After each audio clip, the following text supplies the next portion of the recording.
गुजरात के पश्चिमी तट पर बसा एक छोटा सा मछुआरों का गांव, जहां समुद्र की लहरें हर दिन एक नई कहानी बुनती थीं। यह गांव अपनी भयंकर गरीबी और लंबे संघर्षों के लिए जाना जाता था, लेकिन यहां के लोगों के दिलों में अपार प्रेम बसता था।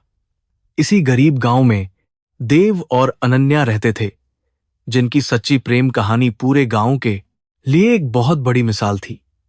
देव एक बेहद सीधा और मेहनती मछुआरा था, जो अपनी सुंदर पत्नी अनन्या को अपनी जान से भी ज्यादा प्यार करता था और उसे खुश रखना चाहता था।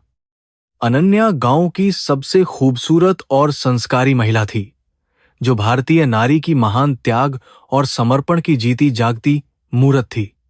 जब देव सुबह जल्दी अपनी छोटी सी नाव लेकर गहरे समुद्र में मछली पकड़ने जाता था, तो अनन्या किनारे पर खड़ी होकर उसकी सलामती की प्रार्थना करती थी। उनके पास धन दौलत के नाम पर बिल्कुल भी कुछ नहीं था, लेकिन उनकी छोटी सी झोपड़ी में सच्चे प्यार और संतोष की कोई कमी नहीं थी। देव अपनी बूढ़ी बीमार मां और प्यारी पत्नी के साथ एक बहुत ही खुशहाल और शांतिपूर्ण जीवन जी रहा था। देव की बूढ़ी मां हमेशा अपने इकलौते बेटे और समझदार बहू को खुश देखकर भगवान का दिल से शुक्रिया अदा करती थी। वह अक्सर कहती थी कि इंसान का सच्चा सुख ज्यादा पैसों में नहीं, बल्कि परिवार के सच्चे प्यार और एकता में होता है। शाम को जब देव पूरे दिन की कड़ी मेहनत के बाद थका हारा घर लौटता था, तो अनन्या उसके लिए गर्म रोटियां और ताजी मछलियां पकाकर रखती थी। तीनों एक साथ बैठकर प्रेम से खाना खाते और जीवन की उन छोटी छोटी खुशियों का पूरा आनंद लेते थे, जो अनमोल थीं। लेकिन क्रूर किस्मत को शायद उनकी यह छोटी सी खुशी मंजूर नहीं थी, और जल्द ही उनके जीवन में एक भयानक तूफान आने वाला था। अचानक एक दिन देव की बूढ़ी मां बहुत ज्यादा बीमार पड़ गई और उन्हें एक तेज जानलेवा बुखार ने पूरी तरह से घेर लिया। गांव के एक तादी साधारण वैद्य ने कुछ देसी जड़ी बूटियां दी, लेकिन उनकी गंभीर हालत में कोई भी सुधार नहीं हुआ। मां की इस अचानक आई बीमारी ने देव और अनन्या के खुशहाल जीवन पर एक बहुत ही बड़ा और काला ग्रहण लगा दिया था। वैद्य ने देव को तुरंत यह सलाह दी कि वह अपनी बीमार मां को शहर के एक बहुत बड़े अस्पताल में ले जाए, क्योंकि उनकी बीमारी अब बहुत गंभीर रूप ले चुकी है। यह बुरी खबर सुनकर देव के पैरों तले जमीन खिसक गई, क्योंकि उसके पास इतने ज्यादा पैसे नहीं थे कि वह शहर के महंगे अस्पताल का खर्च उठा सके। उसने अपनी जीवन भर की सारी जमा पूंजी निकाल ली, लेकिन वह छोटी सी रकम शहर के उस महंगे इलाज के लिए बिल्कुल भी काफी नहीं थी, जिससे वह बहुत ज्यादा निराश हो गया। अनन्या ने बिना कुछ सोचे अपने शादी के सारे सोने के गहने भी देव के हाथों में रख दिए, ताकि किसी भी तरह से मां की जान बचाई जा सके। गहने बेचने के बाद भी महंगे इलाज के लिए पैसों की भारी कमी पूरी नहीं हो पा रही थी, और मां की हालत दिन ब दिन लगातार बिगड़ती जा रही थी। भारी मजबूरी में देव को अपने गांव के सबसे निर्दयी और लालची साहूकार के पास जाना पड़ा, जो लोगों की मजबूरी का फायदा उठाता था। यह एक बहुत ही खतरनाक फैसला था, जिसे टालना असंभव था।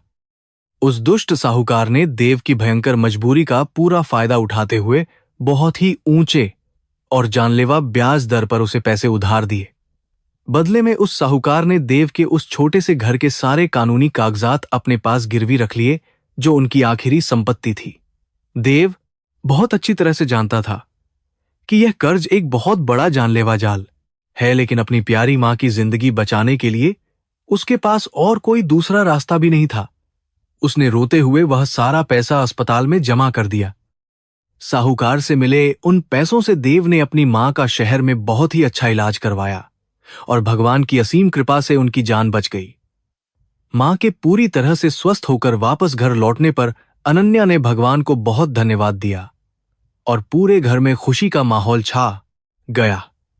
लेकिन उनकी यह नई खुशी बहुत ही कम समय के लिए थी, क्योंकि साहूकार के उस भारी कर्ज का बोझ अब देव के कमजोर कंधों पर आ चुका था। यह बोझ एक विशाल पहाड़ की तरह बहुत ही भारी और जानलेवा था। ब्याज की वह रकम इतनी तेजी से बढ़ रही थी कि देव की दिन रात की कड़ी मेहनत भी उसे पूरी तरह से चुकाने के लिए कम पड़ रही थी। साहूकार के खतरनाक गुंडे हर महीने पैसे वसूलने के लिए देव के घर आने लगे और उसे बहुत बुरी तरह से धमकियां देने लगे। वे जोर, तीस जोर से चिल्लाकर कहते थे कि अगर समय पर सारे पैसे नहीं चुकाए गए तो वे देव की नाव और उसका घर हमेशा के लिए छीन लेंगे। देव को रात रात भर नींद नहीं आती थी और वह बहुत परेशान रहता था। अनन्या अपने प्यारे पति की इस दयनीय हालत को देखकर अंदर ही अंदर खून के आंसू रोती थी और भगवान से मदद की भीख मांगती थी।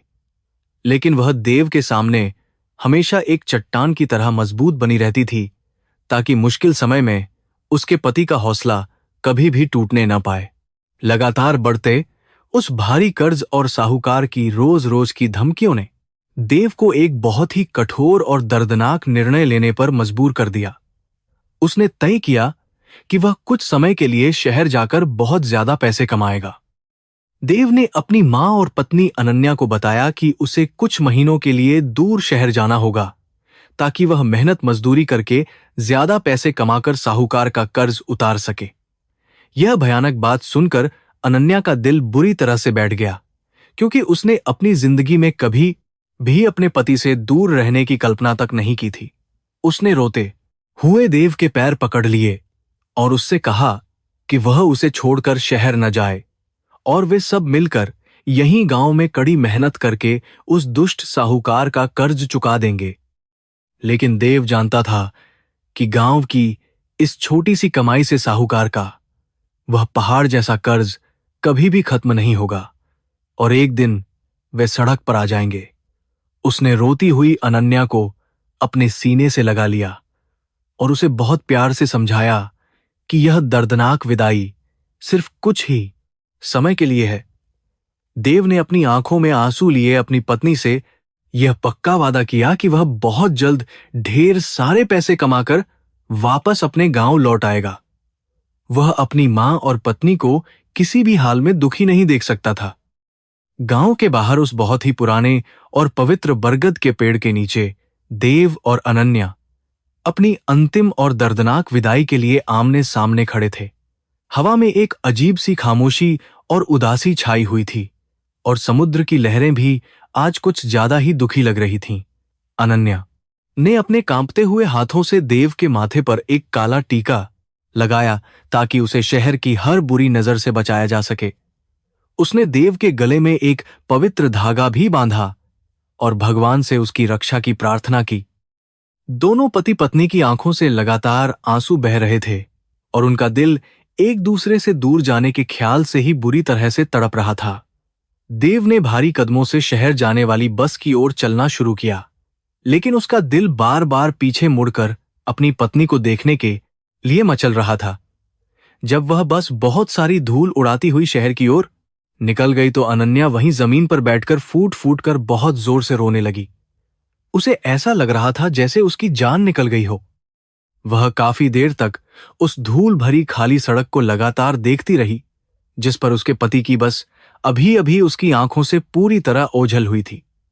शहर पहुंचने के बाद देव को एक बड़े निर्माण स्थल पर मजदूरी का काम मिल गया, जहां उसे दिन भर चिलचिलाती धूप में भारी पत्थर उठाने पड़ते थे। वह दिन रात कड़ी मेहनत करता था और अपना पेट काटकर पैसे बचाता था ताकि वह जल्दी से जल्दी कर्ज चुकाकर अपने गांव वापस लौट सके। उसका एक ही लक्ष्य था, अपनी पत्नी और मां के पास जल्दी लौटना। शुरुआत के कुछ महीनों तक देव ने बहुत ही नियमित रूप से अपने घर पर पैसे और प्यार भरी चिट्ठियां भेजीं, जिन्हें पढ़कर अनन्या और उसकी मां को बहुत सुकून मिलता था। अनन्या देव की भेजी हुई हर चिट्ठी को कई कई बार बहुत प्यार से पढ़ती थी और रात को उसे अपने सीने से लगाकर आराम से सोती थी।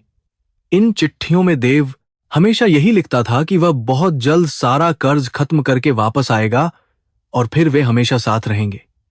यह उम्मीद ही उनके जीने का एकमात्र और बहुत बड़ा सहारा बन चुकी थी। लेकिन 6 लंबे महीने बीत जाने के बाद अचानक एक दिन देव की वे प्यार भरी चिट्ठियां आनी बंद हो गईं और पैसों का आना भी पूरी तरह से रुक गया। अनन्या हर दिन डाकिये का बहुत बेसब्री से इंतजार करती थी, लेकिन हर बार उसे खाली हाथ ही घोर निराशा का सामना करना पड़ता था। उसने गांव के उन सभी लोगों से भी पूछताछ की जो शहर में काम करते थे, लेकिन किसी को भी देव के बारे में कोई भी जानकारी नहीं थी। यह एक बहुत ही अजीब और डरावनी स्थिति बन गई थी। अनन्या के मन में अब बहुत ही बुरे और डरावने ख्याल आने लगे थे और उसका मासूम दिल एक अनजाने डर से बहुत बुरी तरह से कांपने लगा था। वह इस खौफनाक बात से पूरी तरह अनजान थी कि शहर में उसके पति देव के साथ एक बहुत ही भयानक और दर्दनाक हादसा हो चुका था। एक अंधेरी रात जब देव अपने काम से लौट रहा था तो कुछ खतरनाक अनजान लोगों ने उसे अगवा कर लिया और एक गुप्त जगह पर ले गए। देव को बिल्कुल भी समझ नहीं आया कि उसके साथ यह क्या हो रहा है। वह डरावनी जगह एक अवैध और खौफनाक बंधुआ मजदूर शिविर था, जहां सैकड़ों गरीब और बेसहारा लोगों को जानवरों की तरह कैद करके रखा गया था। उन सभी लोगों से बिना कोई पैसा दिए दिन रात मुफ्त में बहुत ही भारी काम करवाया जाता था और विरोध करने पर बुरी तरह पीटा जाता था। देव ने वहां से भागने की बहुत कोशिश की, लेकिन उसे बेरहमी से पीटा गया और एक बहुत ही अंधेरी और छोटी कोठरी में बंद कर दिया गया।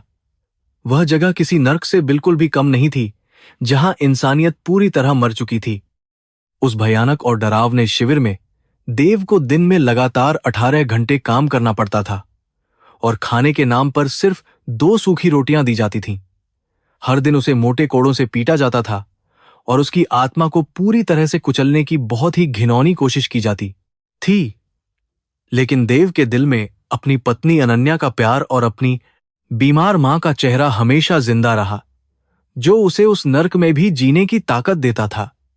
वह अक्सर रात के घने अंधेरे में अपनी पत्नी को याद करके फूट फूट कर रोता था। इधर गांव में देव के अचानक लापता होने की खबर बहुत ही तेजी से फैलने लगी और लोग तरह तरह की झूठी बातें बनाने लगे।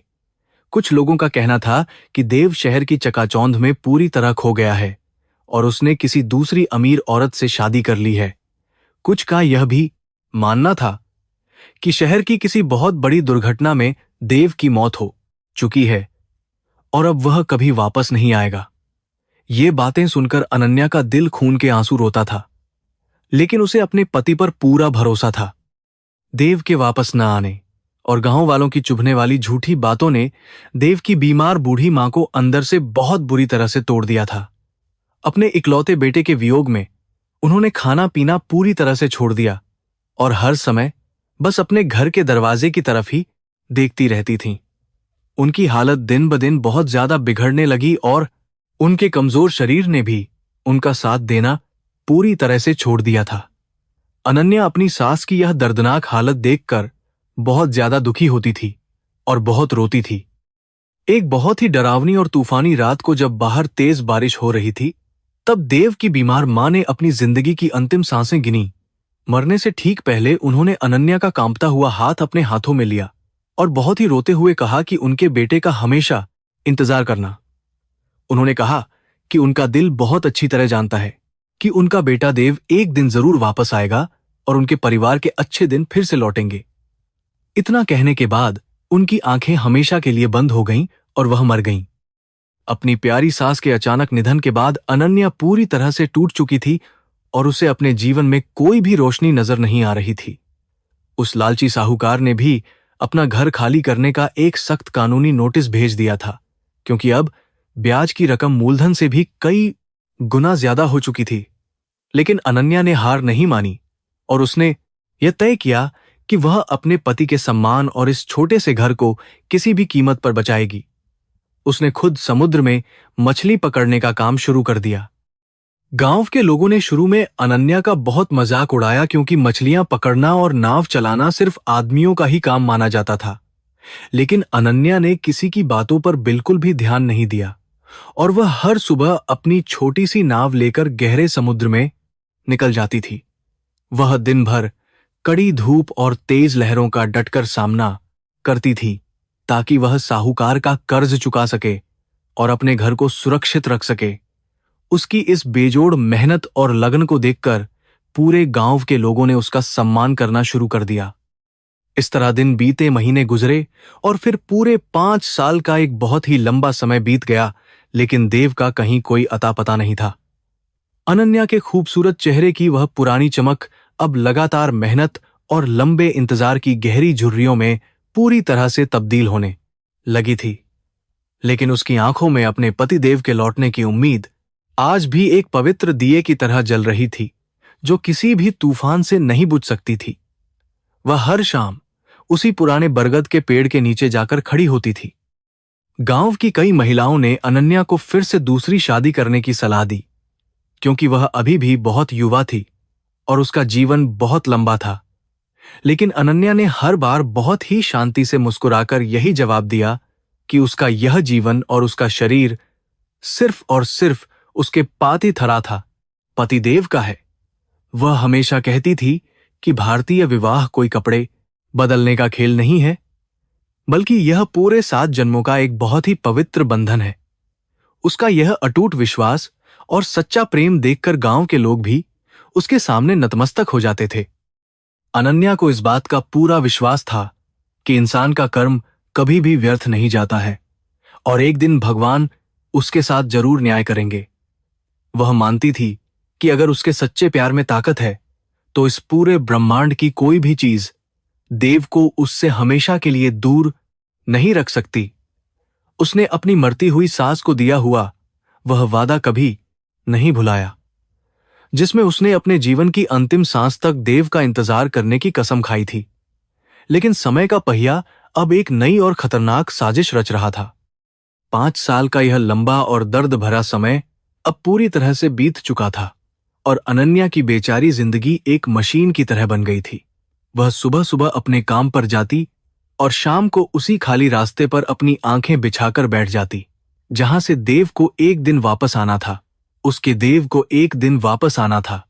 निर्दयी साहूकार का वह सारा कर्ज अभी भी पूरी तरह से खत्म नहीं हुआ था और जीवन की बड़ी परेशानियां उसके सामने एक राक्षस की तरह खड़ी थीं। लेकिन उसे नहीं पता था कि उसकी सबसे बड़ी परीक्षा अभी बाकी है। लगातार काम करने और सही से भरपेट खाना न खाने की वजह से अनन्या का कमजोर शरीर अब काफी बीमार रहने लगा था और उसे दर्द होता था। लेकिन उसने अपनी इस भयानक बीमारी को कभी भी अपनी कड़ी मेहनत के आड़े नहीं आने दिया, क्योंकि उसे हर हाल में अपना घर बचाना था। उसे इस बात का बिल्कुल भी अंदाजा नहीं था कि उसकी जिंदगी में अभी एक और बहुत बड़ा तूफान आने वाला है जो उसके अस्तित्व को पूरी तरह हिला देगा। नियति के खेल बहुत ही अजीब होते हैं और इंसान सिर्फ एक कठपुतली है। 5 साल का वह लंबा और दर्दनाक समय किसी तरह बीत गया, लेकिन अनन्या के जीवन की परेशानियां कम होने का नाम ही नहीं ले रही थीं। अचानक एक दिन अनन्या के बूढ़े पिता बहुत बुरी तरह से बीमार पड़ गए और उन्हें अस्पताल में भर्ती कराना पड़ा। डॉक्टरों ने जांच के बाद बताया कि उनके दिल की बीमारी बहुत खतरनाक स्थिति में पहुंच चुकी है और उन्हें तुरंत एक बड़े ऑपरेशन की जरूरत है। इस बड़े और महंगे ऑपरेशन के लिए बहुत सारे पैसों की आवश्यकता थी जो अनन्या के पास बिल्कुल भी नहीं थे। अनन्या ने अपने पिता की जान बचाने के लिए गांव के हर व्यक्ति से मदद मांगी, लेकिन इतनी बड़ी रकम कोई भी नहीं दे सकता था। साहूकार ने भी उसे और पैसे देने से साफ इनकार कर दिया, क्योंकि उसका पुराना कर्ज ही अभी तक पूरी तरह से चुकता नहीं हो पाया था। अनन्या दिन रात रोती रहती थी और भगवान से प्रार्थना करती थी कि वह उसके पिता की जान बचा लें, क्योंकि अब दुनिया में उसके पिता ही उसका एकमात्र सहारा बचे थे। उसे चारों तरफ सिर्फ भयानक अंधेरा और गहरी निराशा ही नजर आ रही थी। उन्हीं दिनों शहर का एक बहुत बड़ा और मशहूर अरबपति व्यापारी राजवीर सिंघानिया अपने किसी नए व्यापारिक प्रोजेक्ट के सिलसिले में उस गरीब गांव में आया हुआ था। राजवीर बहुत ही घमंडी और क्रूर इंसान था, जिसे इस बात का पूरा घमंड था कि वह अपने पैसों से दुनिया की कोई भी चीज बड़ी आसानी से खरीद सकता है। गांव का दौरा करते समय उसकी नजर अचानक अनन्या पर पड़ी, जो समुद्र के किनारे अपनी नाव बांध रही थी। अनन्या की सादगी और उसकी अद्भुत प्राकृतिक सुंदरता को देखकर राजवीर पूरी तरह से पागल और हैरान रह गया। राजवीर ने अपने आदमियों से तुरंत अनन्या के बारे में सारी जानकारी इकट्ठा करने को कहा और उसे अनन्या की उस भारी मजबूरी के बारे में पता चल गया। उसे यह जानकर बहुत खुशी हुई कि अनन्या को अपने बीमार पिता के इलाज के लिए बहुत सारे पैसों की सख्त जरूरत है। राजवीर के शैतानी दिमाग में तुरंत एक बहुत ही गंदी और भयानक साजिश ने जन्म लिया और उसने फैसला किया कि वह अनन्या को अपनी पत्नी बनाएगा। उसने अपने मुनीम को भारी रकम के साथ तुरंत अनन्या के छोटे से घर पर बातचीत करने के लिए भेज दिया। जब राजवीर का मुनीम अनन्या के घर पहुंचा तो उसने बहुत ही घमंड के साथ राजवीर सिंघानिया का वह क्रूर प्रस्ताव अनन्या के सामने रखा। मुनीम ने कहा कि राजवीर बाबू उसके पिता के महंगे इलाज का सारा खर्च उठाएंगे और उस साहूकार का सारा कर्ज भी पूरी तरह से चुका देंगे, लेकिन इस महान एहसान के बदले में अनन्या को राजवीर सिंघानिया के साथ शादी करनी होगी और हमेशा के लिए उसकी बनकर रहना होगा। यह भयानक और डरावना प्रस्ताव सुनकर अनन्या के पैरों तले जमीन खिसक गई और वह गुस्से से पूरी तरह कांपने लगी। अनन्या ने तुरंत उस गंदे प्रस्ताव को ठुकरा दिया और मुनीम से कहा कि वह एक गरीब लेकिन बहुत ही इज्जतदार और संस्कारी भारतीय महिला है। उसने मुनीम को साफ शब्दों में बता दिया कि वह अपने पति देव से बहुत प्यार करती है और चंद पैसों के लिए अपना शरीर और अपनी पवित्र आत्मा कभी नहीं बेचेगी। अनन्या ने उस मुनीम को तुरंत अपने घर से बाहर निकाल दिया और कहा कि वह अपने पिता की जान बचाने के लिए कोई दूसरा रास्ता निकाल लेगी, लेकिन अपना जमीर कभी नहीं बेचेगी। उसकी आंखों में आग धधक रही थी। मुनीम के खाली हाथ वापस लौटने पर राजवीर सिंघानिया को बहुत ज्यादा गुस्सा आया, क्योंकि आज तक किसी ने भी उसके प्रस्ताव को ठुकराने की हिम्मत नहीं की थी। उसका घमंड बहुत बुरी तरह से टूट गया था और उसने कसम खाई कि वह किसी भी कीमत पर अनन्या को घुटनों के बल अपने पास लाएगा। उसने अपनी बड़ी ताकत और पैसों का इस्तेमाल करके गांव के सभी रास्तों को बंद करवा दिया ताकि कोई भी इंसान अनन्या की थोड़ी सी भी मदद न कर सके। वह अनन्या की बढ़ती मजबूरी का तमाशा बहुत ही शांति से देखने लगा। इधर अस्पताल में अनन्या के बूढ़े पिता की हालत हर गुजरते पल के साथ बहुत ही ज्यादा खराब और गंभीर होती जा रही थी। डॉक्टर ने अनन्या को स्पष्ट रूप से चेतावनी दे दी कि अगर आज शाम तक ऑपरेशन के लिए पैसे जमा नहीं किए गए तो उसके पिता की मौत हो जाएगी। यह डरावनी बात सुनकर अनन्या का दिल जोर जोर से धड़कने लगा और उसे लगा कि जैसे उसके शरीर से किसी ने उसकी पूरी जान ही निकाल ली हो। वह अस्पताल के ठंडे फर्श पर बैठकर बहुत ही बेबसी के साथ फूट फूट कर रोने लगी। अनन्या के पास अब कोई भी दूसरा रास्ता या उम्मीद नहीं बची थी और उसे अपने पिता की जान बचाने के लिए एक बहुत ही कठोर फैसला लेना ही पड़ा। उसने अपने आंसू पोंछे और भारी मन से राजवीर सिंघानिया के उस शानदार अस्थायी निवास की तरफ अपने कदम बढ़ा दिए। जब वह राजवीर के सामने पहुंची तो उसका सिर नीचे झुका हुआ था, लेकिन उसकी आंखों में कोई शर्म या डर बिल्कुल भी नहीं था, बल्कि एक गहरी नफरत भरी हुई थी। उसने बहुत ही धीमी लेकिन मजबूत आवाज में राजवीर के उस प्रस्ताव को स्वीकार कर लिया। अनन्या की हां सुनते ही राजवीर सिंघानिया के चेहरे पर एक बहुत ही भयानक और विजयी मुस्कान फैल गई, जैसे उसने कोई बहुत बड़ा युद्ध जीत लिया हो। उसने तुरंत अपने लोगों को आदेश दिया कि अस्पताल में अनन्या के पिता के इलाज के लिए सारा पैसा जमा कर दिया जाए और सबसे अच्छे डॉक्टरों को बुलाया जाए। इसके साथ ही उसने गांव के उस लालची साहूकार को बुलाकर उसका सारा पुराना कर्ज भी एक ही बार में पूरी तरह से चुकता कर दिया। अनन्या चुपचाप यह सब देखती रही और अंदर ही अंदर खून के घूंट पीती रही। पैसे मिलते ही अस्पताल में पिता का बड़ा ऑपरेशन सफलतापूर्वक हो गया और डॉक्टरों ने बताया कि अब उनकी जान को कोई भी खतरा नहीं है। अपने पिता को खतरे से बाहर देखकर अनन्या ने एक गहरी राहत की सांस ली, लेकिन उसके अपने जीवन में एक बहुत बड़ा और भयानक तूफान आ चुका था। ऑपरेशन के बाद राजवीर ने अनन्या को तुरंत अपने साथ शहर चलने का कड़ा आदेश दिया, क्योंकि अब वह पूरी तरह से उसकी खरीदी हुई एक कीमती संपत्ति बन चुकी थी। अनन्या ने अपने पिता से आखिरी बार मुलाकात की और रोने लगी। अनन्या ने अपने पिता को यह सच नहीं बताया कि उसने उनकी जान बचाने के लिए अपनी जिंदगी का कितना बड़ा और दर्दनाक सौदा किया है। उसने बस इतना कहा कि उसे शहर में एक बहुत ही अच्छी नौकरी मिल गई है और वह अब वहीं रहकर उनके लिए पैसे कमाएगी। पिता ने अपनी बेटी को बहुत सारा आशीर्वाद दिया और उसे हमेशा खुश रहने की प्रार्थना की, लेकिन वे अपनी बेटी की आंखों में छिपा हुआ वह गहरा दर्द बिल्कुल भी नहीं देख पाए। अनन्या ने भारी मन से अपना गांव छोड़ दिया और शहर आ गई। शहर पहुंचने के बाद राजवीर सिंघानिया की वह आलीशान और विशाल हवेली किसी बहुत बड़े महल की तरह दिख रही थी, जो सोने और संगमरमर से बनी थी। लेकिन अनन्या के लिए वह खूबसूरत हवेली सिर्फ एक बहुत बड़ी और शानदार सोने की जेल थी, जिसमें उसकी आजादी पूरी तरह से कैद होने वाली थी। हवेली के अंदर हर तरफ महंगी चीजें, बड़े बड़े झूमर और दर्जनों नौकर चाकर थे, जो हर समय सिर झुकाए अपने मालिकों के आदेश का इंतजार करते रहते थे। अनन्या को उस घर की आबोहवा में ही एक अजीब सी घुटन महसूस हो रही थी। राजवीर के पिता सेठ सिंघानिया हवेली के मुख्य हॉल में एक बहुत ही शाही कुर्सी पर बैठे थे और उनके चेहरे पर एक भयानक क्रूरता साफ झलक रही थी।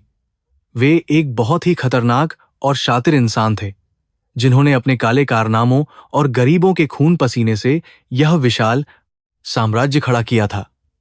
जब राजवीर ने अनन्या को अपने पिता से मिलवाया तो सेठ सिंघानिया ने अनन्या को बहुत ही नीची और गंदी नजरों से देखा, जैसे वह कोई बाजारू चीज हो। अनन्या को सेठ की उन भयानक आंखों में एक अनजाना सा खौफ नजर आने लगा था।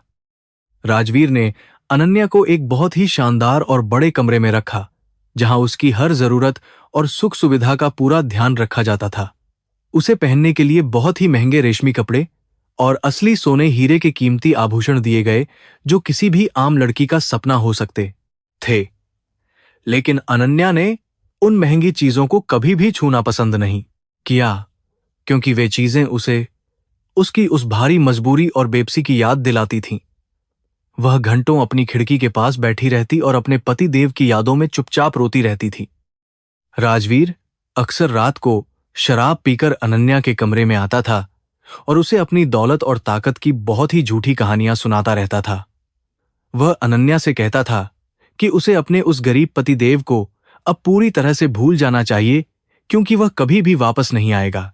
राजवीर बार बार यही दोहराता था कि अब अनन्या सिर्फ उसकी पत्नी है और उसे राजवीर की हर बात बिना किसी विरोध के माननी ही पड़ेगी। अनन्या उसकी बातें सुनकर अंदर ही अंदर बहुत गुस्सा होती थी, लेकिन वह समय आने का इंतजार कर रही थी। हवेली के नौकरों के साथ भी राजवीर और सेठ सिंघानिया का व्यवहार बहुत ही ज्यादा अमानवीय और जानवरों जैसा क्रूर होता था। बात बात पर नौकरों को गालियां देना और छोटी सी गलती पर उन्हें बुरी तरह से पीटना उस बड़ी हवेली में बहुत ही आम बात थी। अनन्या को यह सब देखकर बहुत दुख होता था, क्योंकि उसने हमेशा गरीबों का सम्मान किया था और उनके दर्द को अपने दिल से महसूस किया था। उसे लगने लगा था कि सिंघानिया परिवार की इस चकाचौंध के पीछे बहुत ही गहरे और काले राज छिपे हुए हैं, जो बहुत खतरनाक हैं। एक दिन जब राजवीर और सेठ सिंघानिया किसी काम से घर से बाहर गए हुए थे, तब अनन्या हवेली के बड़े बगीचे में टहल रही थी। अचानक उसकी नजर एक बहुत ही पुराने और बंद कमरे पर पड़ी, जिसके बाहर दो भारी सुरक्षा गार्ड बंदूक लेकर बहुत मुस्तैदी से खड़े हुए थे।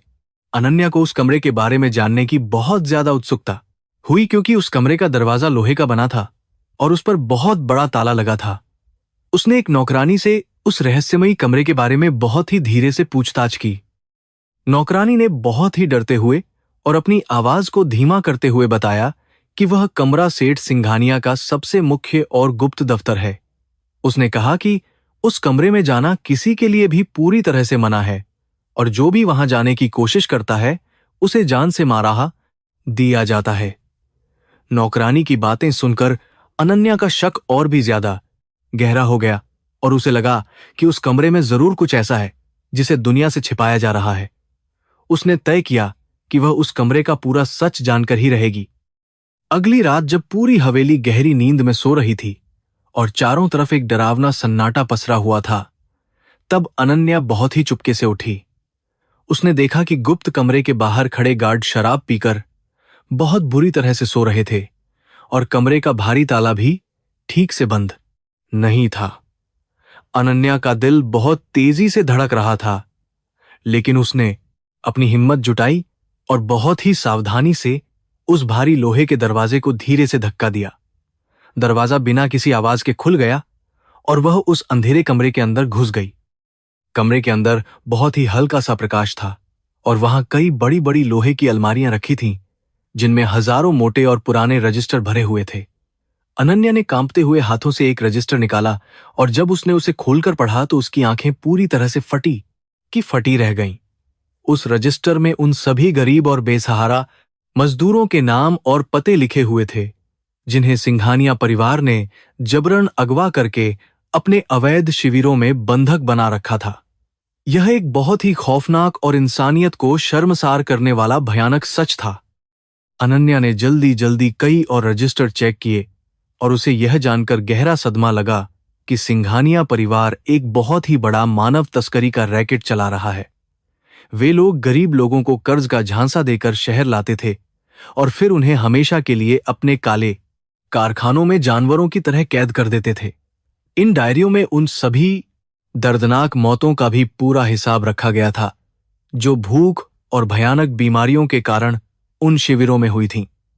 अनन्या को यह सब पढ़कर उल्टियां आने लगीं और उसका सिर बुरी तरह से चकराने लगा।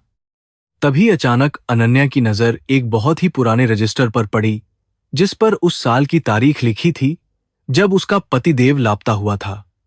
उसके हाथ बहुत ही ज्यादा कांप रहे थे और उसके माथे से पसीना बह रहा था जब उसने उस पुराने रजिस्टर के पन्ने तेजी से पलटने शुरू किए और अचानक एक पन्ने पर जाकर उसकी नजरें पूरी तरह से जम गईं क्योंकि वहां मोटे और काले अक्षरों में उसके पति देव का नाम लिखा हुआ था।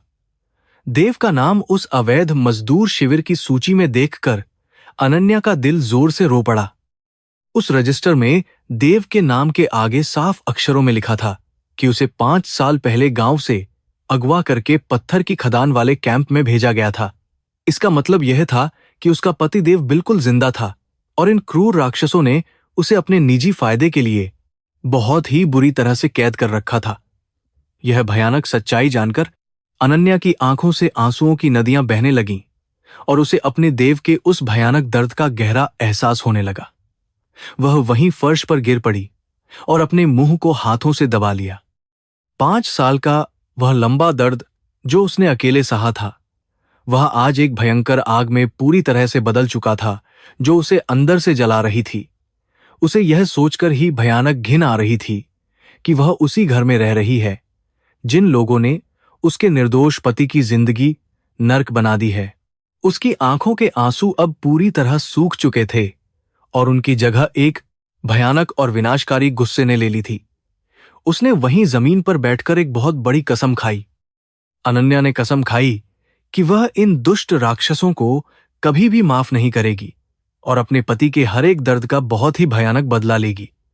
वह इस हवेली से तब तक बाहर नहीं जाएगी जब तक कि वह इन बाप बेटे के पूरे काले साम्राज्य को हमेशा के लिए मिट्टी में नहीं मिला देती। उसने उस पुराने रजिस्टर से देव वाले पन्ने की अपने मोबाइल फोन में बहुत ही साफ तस्वीरें खींच लीं ताकि भविष्य में पुलिस को पक्के सबूत दिए जा सकें। वह अब एक कमजोर और बेबस औरत नहीं बल्कि एक शेरनी बन चुकी थी। सबूत इकट्ठा करने के बाद अनन्या बहुत ही सावधानी से उस गुप्त कमरे से बाहर आ गई और दरवाजे को उसी तरह से बंद कर दिया जैसे वह पहले था। गार्ड अभी भी बहुत गहरे नशे में सो रहे थे और उन्हें इस बात की बिल्कुल भी भनक नहीं लगी कि उनके मालिक का सबसे बड़ा राज अब बाहर आ चुका है। अनन्या चुपचाप अपने कमरे में वापस आ गई और बिस्तर पर लेटकर एक बहुत ही खतरनाक और सटीक योजना बनाने लगी। उसे पता था कि राजवीर और सेठ सिंघानिया बहुत ताकतवर हैं, इसलिए उसे बहुत होशियारी से काम लेना होगा। अगली सुबह जब सूरज की किरणें हवेली में पड़ीं, तो अनन्या के चेहरे पर एक नई और अजीब सी रहस्यमयी शांति साफ दिखाई दे रही थी जो पहले नहीं थी। उसने राजवीर सिंघानिया के सामने एक बहुत ही अच्छी और आज्ञाकारी होने का बेहतरीन नाटक करना शुरू कर दिया ताकि किसी को भी उस पर बिल्कुल भी शक न हो। उसने राजवीर से कहा कि वह अब पुरानी बातें भूलना चाहती है और अपनी इस नई जिंदगी और शादी की तैयारी बहुत ही खुशी खुशी करना चाहती है। यह सुनकर राजवीर बहुत ही ज्यादा खुश और संतुष्ट हो गया। राजवीर को लगा कि उसकी बेतहाशा दौलत और शानो शौकत ने अंततः इस गरीब गांव की साधारण लड़की का दिमाग पूरी तरह से बदल दिया है और वह उसकी हो गई है। उसने तुरंत पूरे शहर में अपनी शानदार शादी की बहुत बड़ी बड़ी घोषणाएं करवा दी और शादी के भव्य कार्ड सभी बड़े राजनेताओं और अधिकारियों को भेज दिए। हवेली में शादी की भव्य तैयारियां बहुत जोरों से शुरू हो गईं और चारों तरफ सिर्फ खुशियों का ही झूठा माहौल नजर आने लगा था। लेकिन इस चकाचौंध के पीछे अनन्या की नफरत की आग बहुत ही तेजी से धधक रही थी। अनन्या अब सिंघानिया परिवार के हर एक काले राज को धीरे धीरे बाहर निकालने की तैयारी कर रही थी और वह सही समय का बहुत ही बेसब्री से इंतजार कर रही थी। वह जानती थी कि शादी का मंडप ही वह सबसे बेहतरीन जगह होगी जहां वह इन दोनों बाप बेटे का काला पर्दा पूरी दुनिया के सामने बेनकाब करेगी। हर दिन वह शादी के महंगे कपड़े और गहने पहनकर आईने के सामने खड़ी होती थी, लेकिन उसकी आत्मा सिर्फ और सिर्फ अपने देव की तलाश में भटक रही थी। अब वह कमजोर नहीं थी। शहर में राजवीर सिंघानिया और अनन्या की शानदार शादी की तैयारियां बहुत ही जोरों शोरों से चल रही थीं और पूरी हवेली को दुल्हन की तरह सजाया गया था। देश के सभी बड़े और मशहूर लोग इस शाही शादी में शामिल होने के लिए अपना समय निकाल रहे थे। हवेली के हर कोने में फूलों की महक और मिठाइयों की खुशबू फैली हुई थी, जो एक झूठी खुशी का दिखावा कर रही थी। लेकिन इस चमक दमक के बीच अनन्या का दिमाग बहुत ही तेजी से अपने उस खतरनाक और गुप्त मिशन पर काम कर रहा था। राजवीर को पूरी तरह से यह विश्वास हो गया था कि अनन्या अब दौलत की चकाचौंध में अंधी हो चुकी है और उसने अपने पुराने प्यार को भुला दिया है। इस अंधे विश्वास के कारण उसने हवेली के अंदर अनन्या पर लगी हुई सारी पाबंदियां और सुरक्षा हटा ली थी। अनन्या इसी सुनहरे मौके का बहुत ही बेसब्री से इंतजार कर रही थी ताकि वह अपने काम को आगे बढ़ा सके। वह दिन में होने वाले शादी के सभी रस्मों रिवाजों में बहुत ही खुश दिखने का एक बेहतरीन और सधा हुआ नाटक करती थी।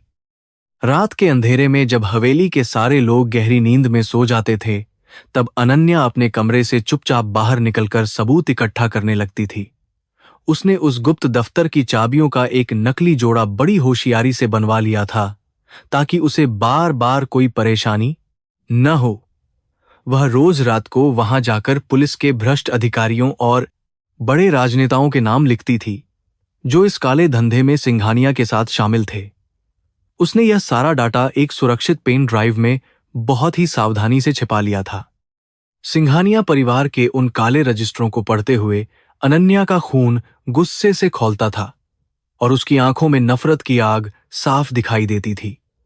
उसने उन सभी बैंक खातों की जानकारी भी निकाल ली थी जहां से इस मानव तस्करी के काले धंधे का सारा पैसा ट्रांसफर किया जाता था।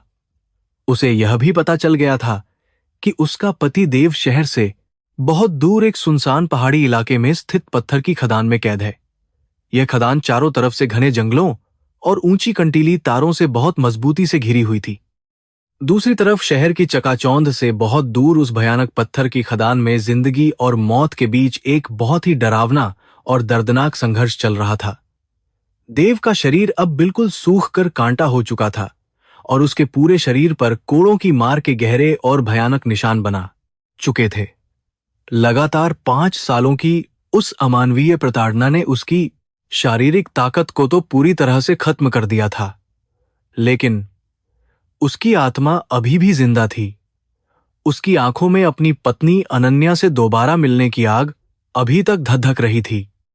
देव जानता था कि अगर वह इस डरावनी जगह पर ज्यादा दिन तक और रहा तो वह घुट घुट कर बहुत ही दर्दनाक मौत मारा जाएगा। उसने अपने कुछ भरोसेमंद और साहसी मजदूर साथियों के साथ मिलकर यहां से भागने की एक बहुत ही खतरनाक और गुप्त योजना बनानी शुरू कर दी थी।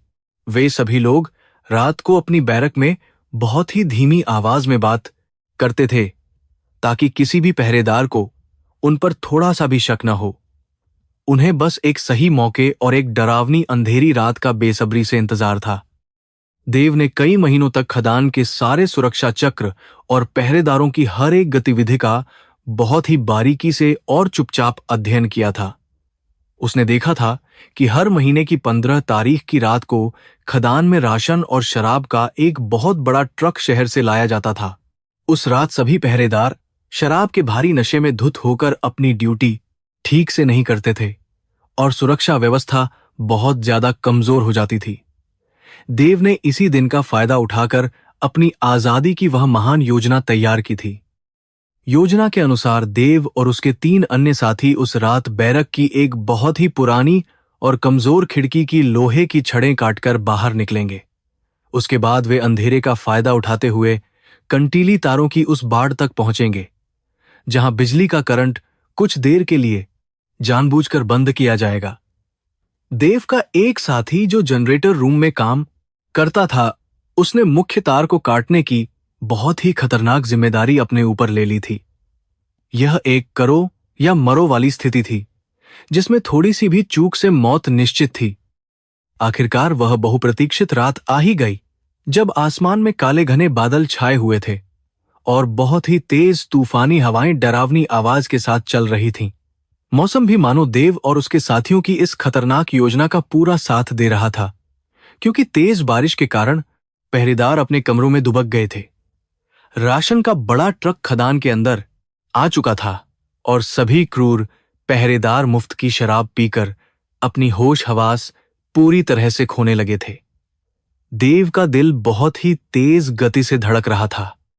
रात के ठीक 12 बजे जनरेटर रूम में काम करने वाले उस बहादुर साथी ने अपनी जान पर खेलकर बिजली का मुख्य तार चुपचाप काट दिया।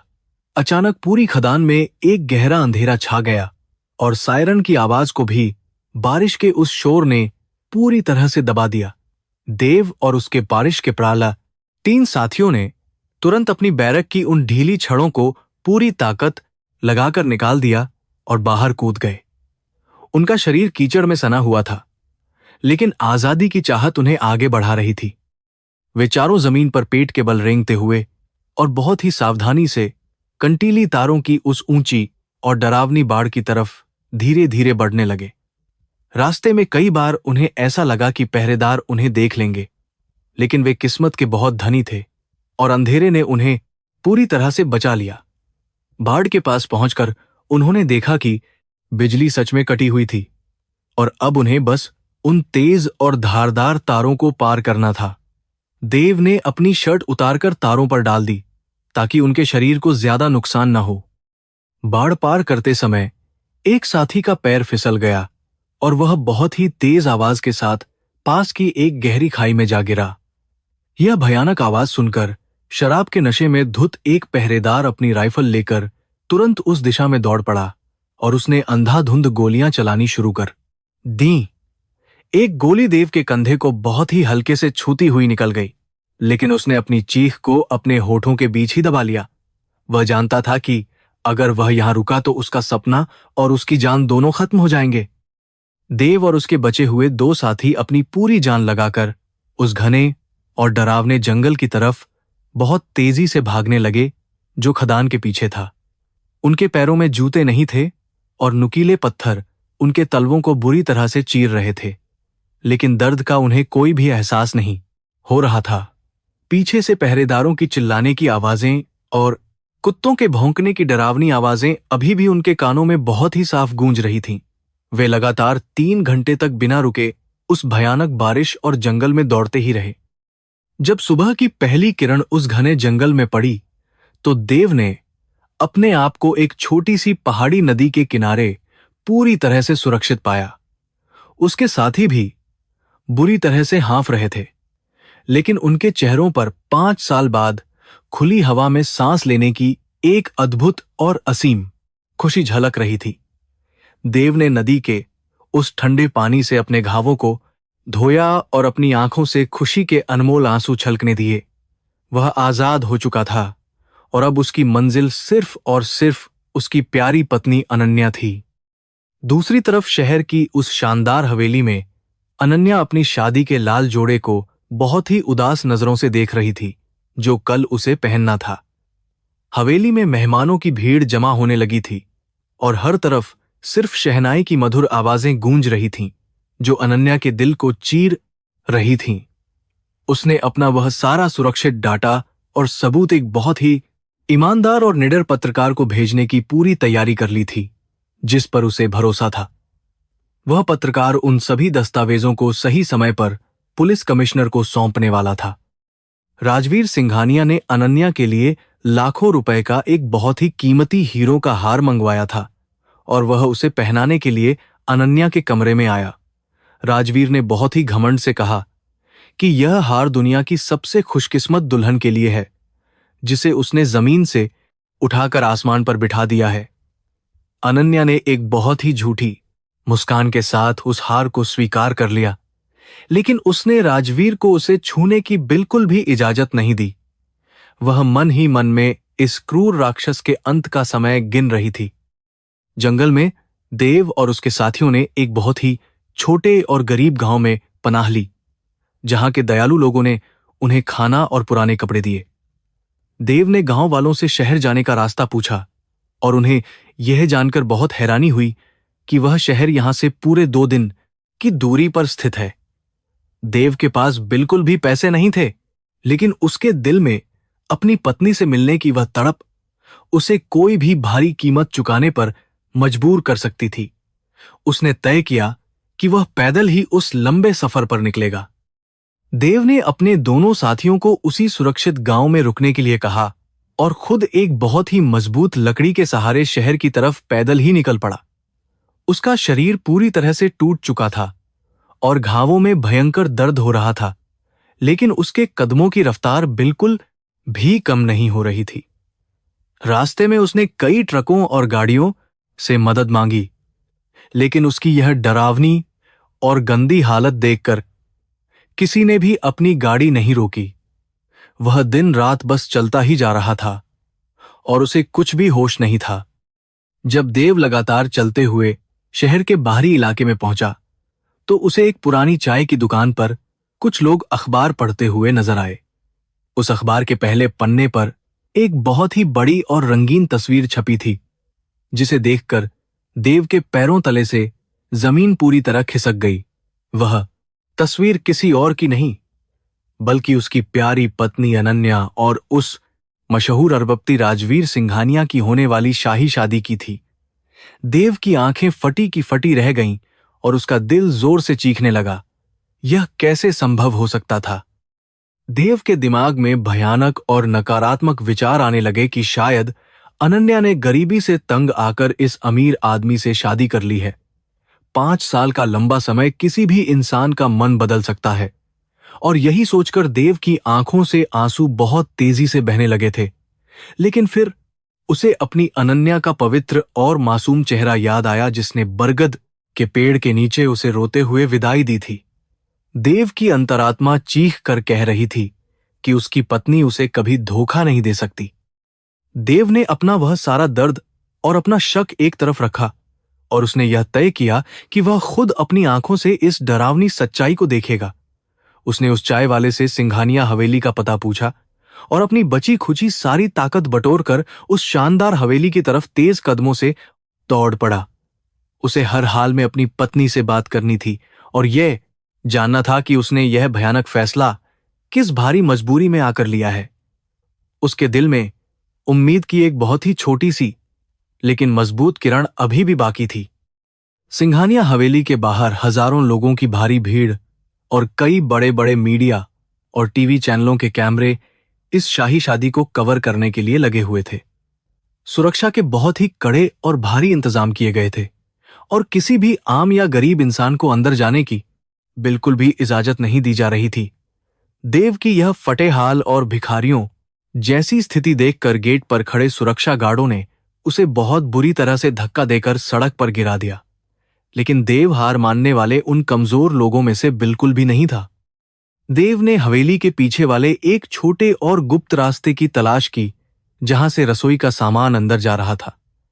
वह होशियारी से और चुपचाप सब्जियों के एक भारी ट्रक के पीछे छिप गया और सुरक्षा गार्डों की नजरों से बचकर हवेली के अंदर पहुंच गया।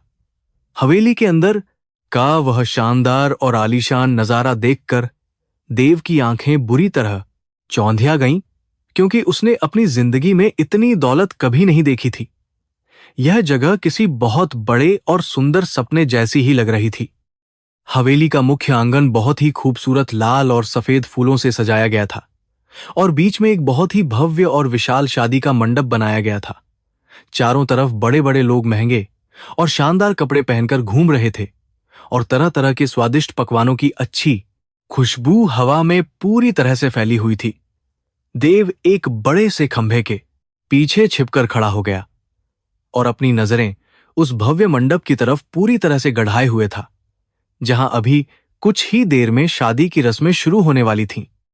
तभी अचानक शहनाई की तेज और मधुर आवाज गूंजी और सभी मेहमानों की नजरें हवेली की घुमावदार सीढ़ियों की तरफ एक साथ उठ गईं।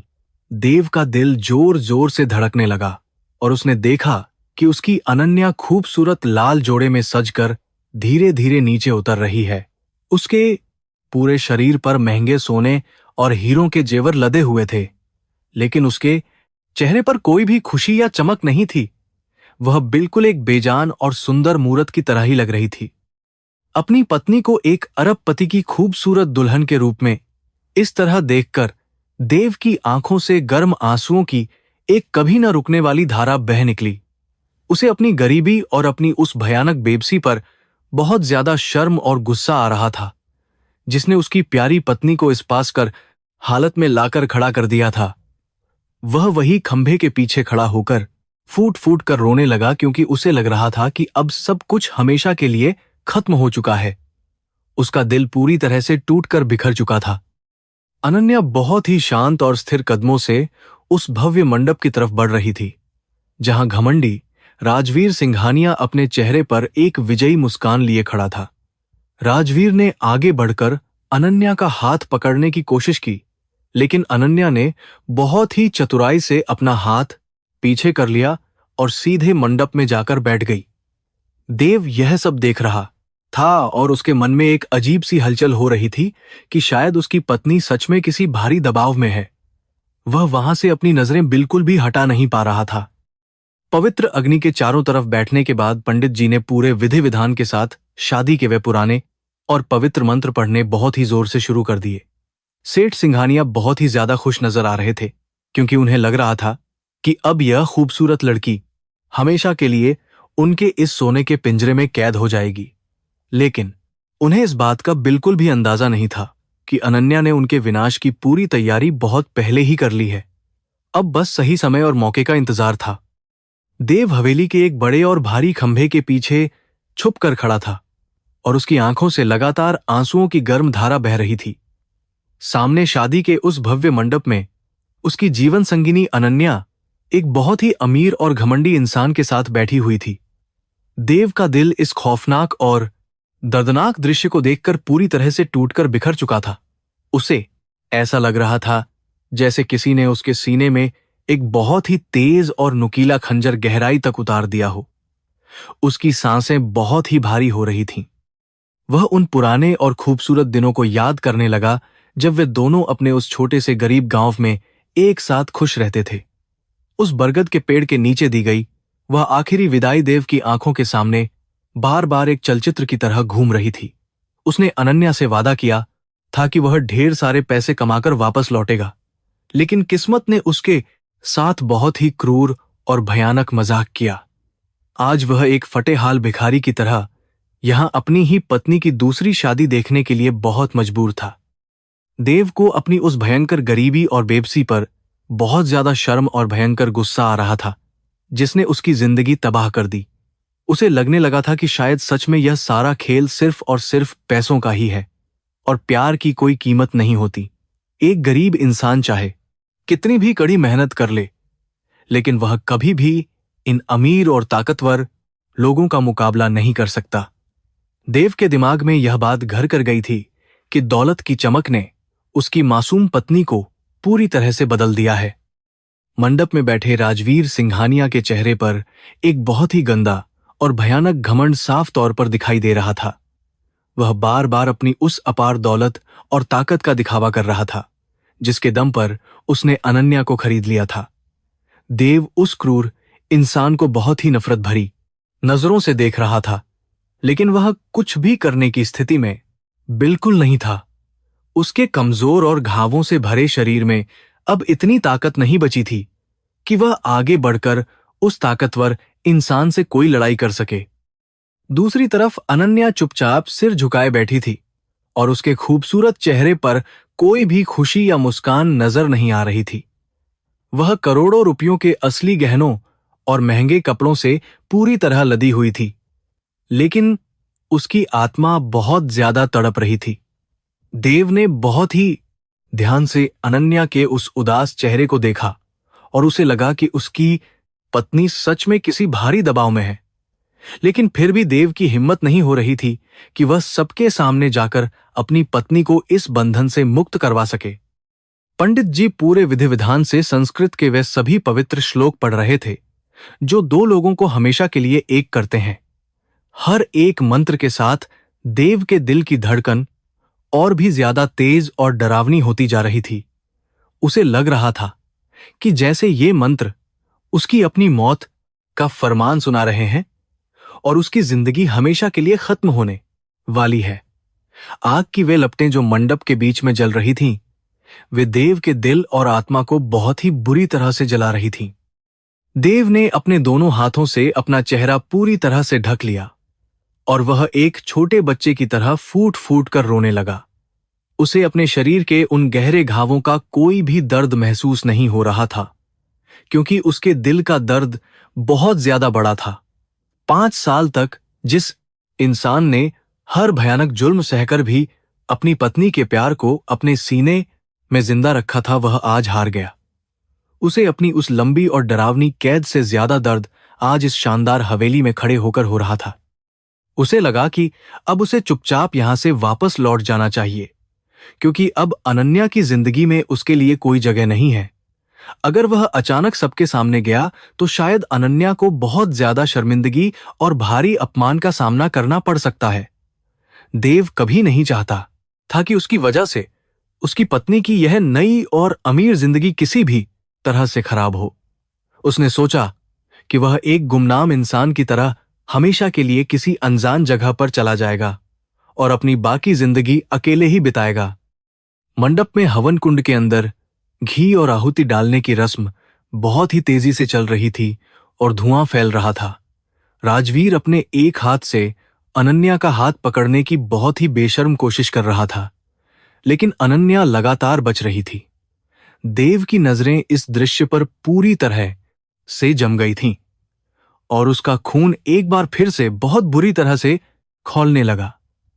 कोई दूसरा आदमी उसकी पत्नी को छूने की कोशिश करे, यह बात देव जैसे सच्चे प्रेमी के लिए बिल्कुल भी बर्दाश्त करने लायक नहीं थी।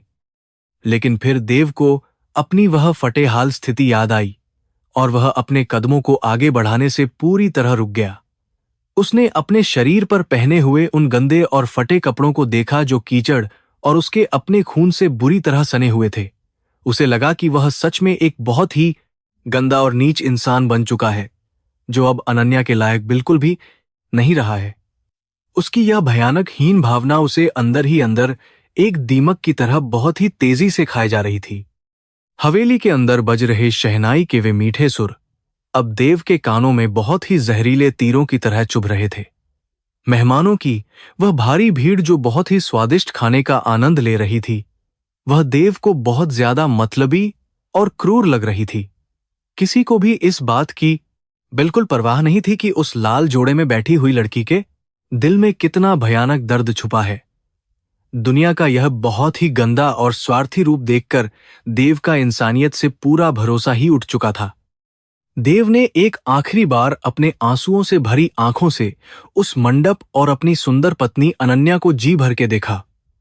उसने अपने दिल पर एक बहुत ही भारी पत्थर रखा और हवेली के उस पिछले दरवाजे की तरफ मुड़ गया जहां से वह आया था। उसका हर एक कदम बहुत ही ज्यादा भारी था और ऐसा लग रहा था जैसे उसके पैरों में कई किलो लोहे की बेड़ियां बंधी हुई हों। वह अपनी उस खूबसूरत दुनिया को हमेशा के लिए पीछे छोड़कर एक घने और भयानक अंधेरे की तरफ जा रहा था। अचानक पंडित जी ने एक बहुत ही ऊंची आवाज में कहा कि अब वर और वधू पवित्र अग्नि के साथ फेरे लेने के लिए खड़े हों। यह सुनते ही हवेली में बैठे सभी मेहमानों ने तालियां बजानी शुरू कर दी और वहां का माहौल बहुत ही ज्यादा खुशहाल हो गया। देव जो अभी हवेली के बाहर जाने वाले उस गुप्त रास्ते के बिल्कुल करीब पहुंच चुका था, वह अचानक एक मूर्ति की तरह वहीं रुक गया। उसके कानों में पंडित जी की वह तेज आवाज अभी भी गूंज रही थी और उसे वापस बुला रही थी। देव का दिमाग उसे बार बार यह समझा रहा था कि उसे यहां से तुरंत भाग जाना चाहिए, क्योंकि अब सब कुछ खत्म हो चुका है। लेकिन उसका सच्चा प्यार और उसका दिल उसे ऐसा करने से बहुत ही मजबूती के साथ रोक रहा था और पीछे मुड़ने को कह रहा था। उसे अनन्या की वह रोती हुई सूरत याद आई, जो उसने आज से पूरे 5 साल पहले अपने गांव के उस पुराने पेड़ के नीचे देखी थी। एक सच्चा पति अपनी पत्नी को इस तरह किसी शैतान के हवाले कैसे कर सकता है? देव ने अपनी बंद आंखों से भगवान को याद किया और उसने सोचा कि अगर यह उसकी जिंदगी का आखिरी दिन है तो भी कोई बात नहीं। वह इस तरह कायरों की तरह अपनी पत्नी को रोता हुआ छोड़कर यहां से बिल्कुल भी नहीं जा सकता है, चाहे उसकी जान ही क्यों न चली जाए। उसने अपने शरीर की उस बची हुई सारी ताकत को एक साथ इकट्ठा किया और उसने पीछे मुड़कर मंडप की तरफ चलने का फैसला किया। उसके अंदर का वह सोया हुआ मर्द और एक रक्षक अब पूरी तरह से जाग चुका था। देव जब वापस मंडप की तरफ लौटा तो उसने देखा कि राजवीर और अनन्या साथ फेरे लेने के लिए अपनी जगह से खड़े हो रहे हैं। राजवीर ने अनन्या के गले में पड़े उस पवित्र दुपट्टे का एक सिरा अपने गले के दुपट्टे से बहुत ही मजबूती के साथ बांध लिया था। यह वह पवित्र गांठ होती है जो दो अजनबियों को 7 जन्मों के लिए एक दूसरे का बना देती है, और यह बहुत महत्वपूर्ण रस्म है। देव को ऐसा लगा जैसे किसी ने उसकी गर्दन पर कोई बहुत ही तेज और भारी कुल्हाड़ी मार दी हो। देव की आंखों से खून के आंसू बहने लगे, लेकिन अब उसके अंदर एक बहुत ही अजीब सी हिम्मत और नया विश्वास पैदा हो गया था। उसने सोचा कि वह पूरी दुनिया के सामने अपनी पत्नी से यह जरूर पूछेगा कि उसने ऐसा भयानक कदम किस भारी मजबूरी में उठाया है। अगर अनन्या खुद अपने मुंह से यह कहेगी कि वह अपनी मर्जी से इस अमीर आदमी से शादी कर रही है, तो देव हमेशा के लिए चला जाएगा। लेकिन बिना अपनी पत्नी की बात सुने वह यहां से एक कदम भी पीछे नहीं हटाएगा। मंडप के आसपास खड़े भारी सुरक्षा गार्डों की नजर अभी तक देव पर नहीं पड़ी थी, क्योंकि वे सभी मेहमानों की सेवा में लगे हुए थे। देव बहुत ही सावधानी से और भीड़ में छिपता हुआ मंडप के एकदम करीब पहुंच गया, जहां से वह अनन्या को बहुत ही साफ देख सकता था। वह एक बहुत ही बड़े और सुंदर फूलों से सजे हुए खंभे के ठीक पीछे खड़ा होकर अपनी पत्नी के उस सुंदर चेहरे को निहार रहा था। अब उसे बस अपनी पत्नी की नजरों से नजरें मिलाने के लिए एक सही मौके का इंतजार था। पंडित जी ने मंत्रों का उच्चारण और भी तेज कर दिया और राजवीर सिंघानिया घमंड से भरा हुआ आगे की तरफ कदम बढ़ाने लगा। अनन्या को उसके पीछे पीछे उस पवित्र आग के गोल चक्कर लगाने थे, जो एक हिंदू शादी की सबसे मुख्य और पवित्र रस्म होती है। अनन्या के कदम बहुत ही ज्यादा भारी थे और वह ऐसा लग रही थी जैसे कोई कैदी अपनी फांसी की सजा काटने के लिए आगे जा रहा हो। देव अपनी सांसें रोककर उस डरावने पल को देख रहा था और उसका पूरा शरीर बहुत बुरी तरह कांप रहा था। जैसे ही अनन्या ने अपना पहला भारी कदम उस पवित्र अग्नि के चारों तरफ घूमने के लिए उठाया, तो उसे एक अजीब सी बेचैनी महसूस हुई। उसे अचानक ऐसा लगा जैसे इस विशाल और भीड़ भाड़ वाले माहौल में कोई अपना इंसान उसे बहुत ही ध्यान और दर्द से देख रहा है। यह एक सच्चे प्यार की वह जादुई और रहस्यमयी पुकार थी, जिसे सिर्फ 2 सच्चे प्यार करने वाले ही बहुत अच्छी तरह से समझ सकते हैं। उसने अपनी आंखें उठाईं और मेहमानों की उस भारी भीड़ में किसी बहुत ही खास इंसान को खोजने लगी। देव की आंखों में उस समय दुनिया भर का सबसे गहरा और दर्दनाक दुख था, जो एक इंसान कभी भी बर्दाश्त नहीं कर सकता है। वह लगातार अनन्या को देख रहा था और मन ही मन उससे प्रार्थना कर रहा था कि वह एक बार उसकी तरफ जरूर देखे। उसके दिल की वह खामोश और दर्द भरी चीख शायद भगवान ने भी सुन ली थी, और वह चमत्कार होने वाला था जिसका इंतजार था। देव का वह 5 साल का लंबा और खौफनाक दर्द आज इसी भव्य और आलीशान मंडप में पूरी तरह से खत्म होने वाला था। देव को ऐसा लग रहा था कि अगर अनन्या ने उसे एक बार देख लिया तो वह दौड़कर उसके सीने से बुरी तरह से लिपट जाएगी। लेकिन फिर उसका वह डर दोबारा वापस आ गया कि उसकी यह गंदी और फटेहाल स्थिति देखकर शायद अनन्या उसे पहचानने से ही इनकार कर दे। यह डर एक अनन्या से ही बहुत ही बड़े और काले भूत की तरह देव के दिमाग में मंडरा रहा था और उसे अंदर ही अंदर बहुत डरा रहा था।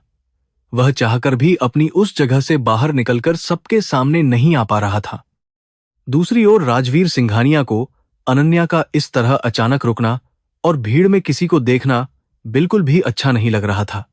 उसने बहुत ही गुस्से में अनन्या का हाथ पकड़ने की कोशिश की और उसे डांटते हुए कहा कि वह जल्दी से यह रस्म पूरी करे। लेकिन अनन्या का पूरा ध्यान सिर्फ उस एक चेहरे को खोजने में लगा हुआ था, जिसकी उसे एक बहुत ही अजीब सी आहट महसूस हुई थी।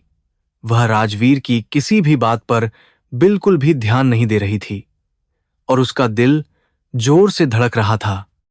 देव ने देखा कि वह घमंडी राजवीर सिंघानिया सबके सामने उसकी पत्नी के साथ बहुत ही बुरा और सख्त व्यवहार करने की कोशिश कर रहा है।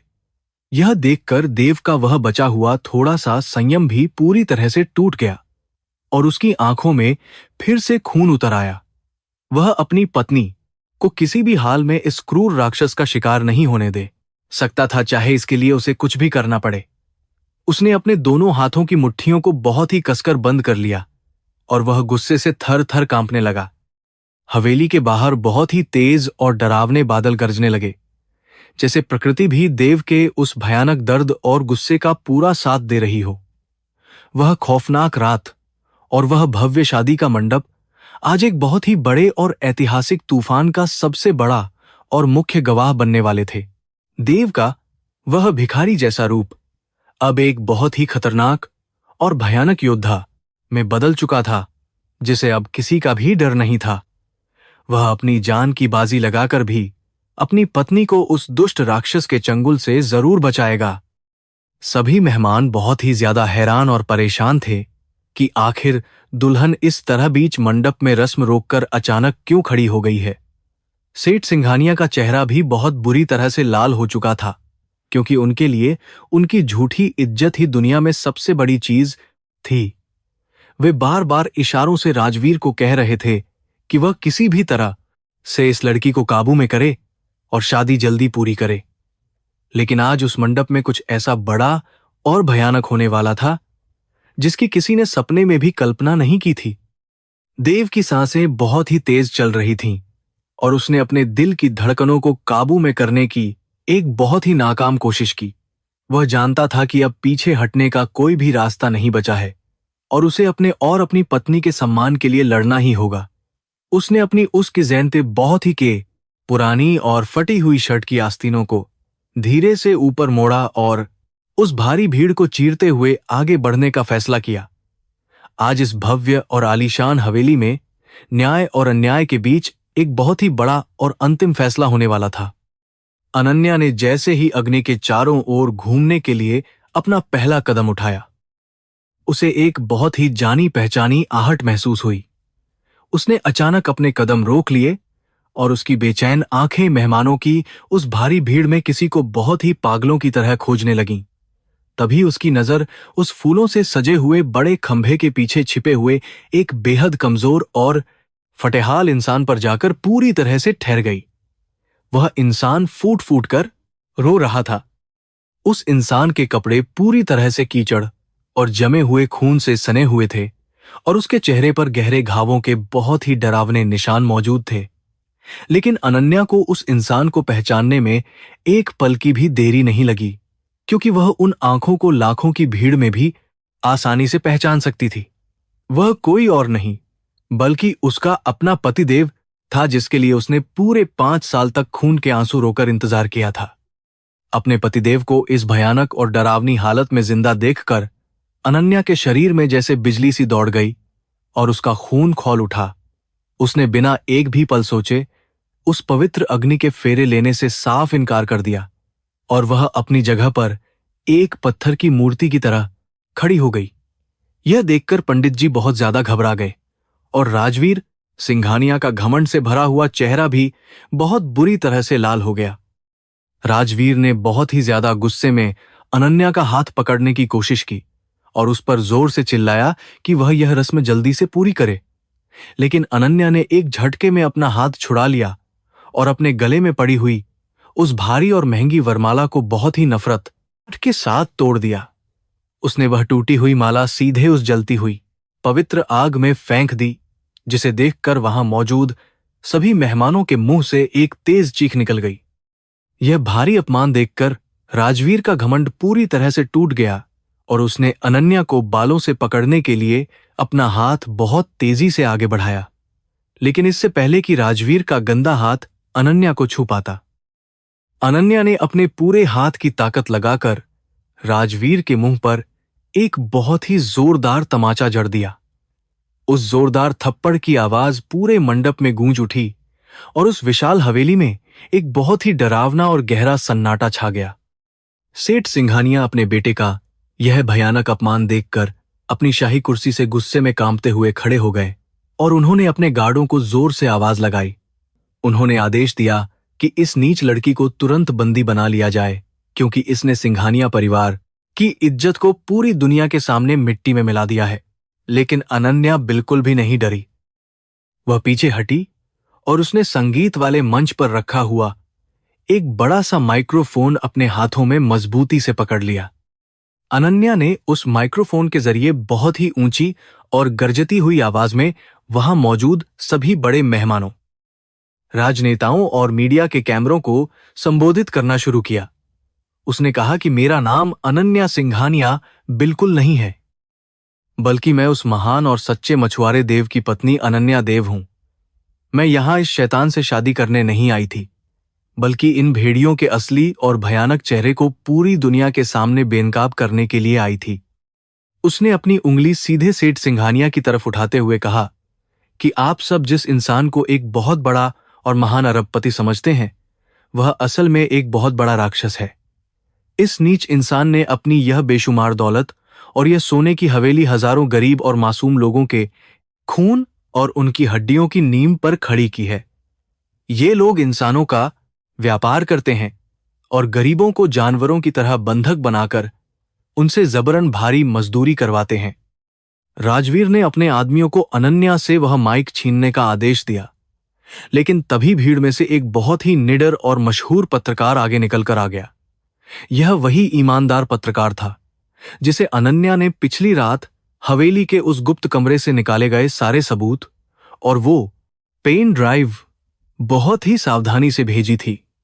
उस पत्रकार ने तुरंत अपना बड़ा लैपटॉप खोला और उसे मंडप के पीछे लगी हुई एक बहुत बड़ी डिजिटल स्क्रीन के साथ जोड़ दिया।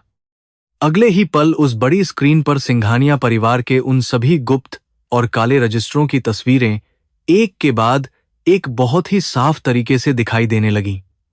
उन तस्वीरों में उन सभी अवैध खदानों और शिविरों के नजारे भी थे, जहां मासूम लोगों को बहुत ही डरावनी और अमानवीय स्थिति में भूखा प्यासा बांधकर रखा जाता था। वहां उन हजारों लापता लोगों की लिस्ट भी चल रही थी जिन्हें इन राक्षसों ने लालच देकर अगवा किया था। यह देखकर पूरी भीड़ बुरी तरह सिहर उठी। अनन्या ने रोते हुए माइक पर पूरी दुनिया को बताया कि कैसे 5 साल पहले उसका पतिदेव अपनी बीमार मां के इलाज का कर्ज चुकाने के लिए शहर आया था। इन राक्षसों ने उसे रास्ते से अगवा कर लिया और अपनी पत्थर की उस अवैध खदान में एक बंधुआ मजदूर बनाकर जानवरों से भी बदतर जिंदगी जीने पर मजबूर कर दिया। इसने मेरे पति के शरीर को कोड़ों से काटा और मेरी बूढ़ी सास अपने बेटे का इंतजार करते करते इस दुनिया से तड़प कर चली गई। अनन्या ने आगे कहा कि जब मेरे बूढ़े पिता जिंदगी और मौत के बीच लड़ रहे थे, तब इस राजवीर ने मेरी मजबूरी का फायदा उठाकर मेरे सामने शादी का गंदा प्रस्ताव रखा। मैंने अपने पिता की जान बचाने के लिए खुद को इस सोने के पिंजरे में कैद होने दिया ताकि मैं अंदर आकर इस पापी परिवार के सारे काले राज जान सकूं। मैंने अपनी आत्मा नहीं बेची, बल्कि मैंने अपने पति के हर एक आंसू का बदला लेने की बहुत बड़ी कसम खाई थी। उस भव्य मंडप में मौजूद सभी बड़े अधिकारी और मेहमान अब सिंघानिया परिवार को बहुत ही ज्यादा नफरत और गुस्से भरी नजरों से घूर रहे थे, क्योंकि सच सामने आ चुका था। सेठ सिंघानिया के माथे पर अब खौफ का पसीना साफ चमक रहा था और उसने अपने सारे हथियार बंद सुरक्षा गार्डों को उस पत्रकार को गोली मारने का सख्त आदेश दे दिया। लेकिन इससे पहले कि वे गार्ड अपनी बंदूकें निकाल पाते, हवेली के बाहर बहुत सारे पुलिस सायरन की तेज आवाजें गूंजने लगीं। हवेली के मुख्य दरवाजे को बहुत ही जोर से तोड़ते हुए शहर के पुलिस कमिश्नर अपनी सैकड़ों पुलिस फोर्स के साथ उस आलीशान और भव्य मंडप के अंदर तेजी से घुस आए। पुलिस ने चारों तरफ से उस हवेली को पूरी तरह से घेर लिया और कमिश्नर ने चिल्लाकर कहा कि कोई भी अपनी जगह से हिलने की बिल्कुल भी कोशिश न करे। कमिश्नर ने बताया कि उन्हें अनन्या के द्वारा भेजे गए सारे डिजिटल सबूत और डायरियां मिल चुकी हैं, जिनकी पूरी तरह से जांच हो गई है। यह डरावनी बात सुनकर घमंडी राजवीर सिंघानिया ने पीछे के एक छोटे दरवाजे से भागने की बहुत ही नाकाम कोशिश की, लेकिन कुछ पुलिस वालों ने उसे दौड़कर पकड़ लिया। उन्होंने राजवीर को बहुत ही बेरहमी से जमीन पर गिरा दिया और उसके हाथों में एक भारी और ठंडी हथकड़ी पहना दी, जो उसकी ताकत के अंत का प्रतीक थी। सेठ सिंघानिया भी अपनी जगह पर धड़ाम से गिर पड़े और उनका वह अरबों का विशाल साम्राज्य उनके सामने कुछ ही पलों में ताश के पत्तों की तरह ढह गया। जिस इंसान ने हमेशा अपनी अपार दौलत के नशे में चूर होकर गरीबों को कीड़े मकोड़े समझा था, आज वह खुद पूरी दुनिया के सामने एक भिखारी की तरह लाचार पड़ा था। पुलिस ने उन दोनों बाप बेटे को कॉलर से पकड़कर उठाया और मीडिया के कैमरों के सामने से खींचते हुए अपनी पुलिस वैन की तरफ बहुत तेजी से ले जाने लगे। यह नियति का बहुत ही कठोर और कभी न बदलने वाला कानून था, जिसे कर्म कहते हैं, जो अपना हिसाब हमेशा लेता है। अपने जीवन के उस सबसे बड़े और खतरनाक मकसद को पूरा करने के बाद अनन्या के हाथों से वह भारी माइक्रोफोन अपने आप छूटकर जमीन पर जोर से गिर पड़ा। उसने उस मंडप की झूठी और दमघोंटू सजावट से अपना मुंह मोड़ा और उसकी लाल आंखें उस खंभे की तरफ बहुत तेजी से देखने लगीं जहां देव छिपा हुआ था। उसका दिल बहुत ही ज्यादा जोर से धड़क रहा था और वह अपने प्यार को गले लगाने के लिए बुरी तरह से तड़प रही थी। देव अभी भी उस भारी खंभे के पीछे एक डरे हुए छोटे बच्चे की तरह खड़ा था और उसके शरीर से खून और पसीने की एक अजीब सी बदबू आ रही थी। उसे लग रहा था कि वह इस खूबसूरत और साफ सुथरी हवेली में रहने वाली अपनी पत्नी के पास जाने के लायक बिल्कुल भी नहीं है, क्योंकि वह बहुत गंदा है। उसके आंसू लगातार जमीन पर टपक रहे थे और वह खुद को एक बहुत ही अभागा और हारा हुआ गरीब इंसान मान रहा था। लेकिन अनन्या ने अपने उस भारी और कीमती लहंगे की बिल्कुल भी परवाह नहीं की और वह पागलों की तरह उस भीड़ को चीरते हुए देव की तरफ बहुत तेजी से दौड़ी। उसने अपने रास्ते में आने वाले सभी महंगे पर्दों और सजावट की चीजों को पैरों से कुचल दिया, क्योंकि अब उसके लिए दुनिया की कोई भी चीज देव से बढ़कर नहीं थी। मेहमान बहुत ही ज्यादा हैरानी से उस लड़की को देख रहे थे, जिसने आज पूरी दुनिया को हिलाकर रख दिया था। जैसे ही अनन्या देव के पास पहुंची तो वह बिना कुछ सोचे समझे देव के उस कीचड़ और खून से सने हुए सीने से बहुत ही बुरी तरह से लिपट गई। वह बहुत जोर जोर से रोने लगी और उसकी वे दर्द भरी चीखें उस पूरी हवेली के हर एक कोने में बहुत ही साफ तरीके से गूंज रही थीं। 5 साल की वह असहनीय तड़प, वह जानलेवा इंतजार और वह भयानक डर आज देव के सीने से लगकर एक झटके में पूरी तरह से बाहर निकल रहा था। देव के हाथ बहुत ज्यादा कांप रहे थे और उसने अनन्या को पीछे हटाने की कोशिश की, क्योंकि उसे डर था कि उसका महंगा और सुंदर लाल जोड़ा गंदा हो जाएगा। उसने रोते हुए बहुत ही धीमी आवाज में कहा कि वह अब उसके लायक नहीं रहा है और उसका शरीर बहुत ही ज्यादा गंदा और भयानक घावों से भरा हुआ है।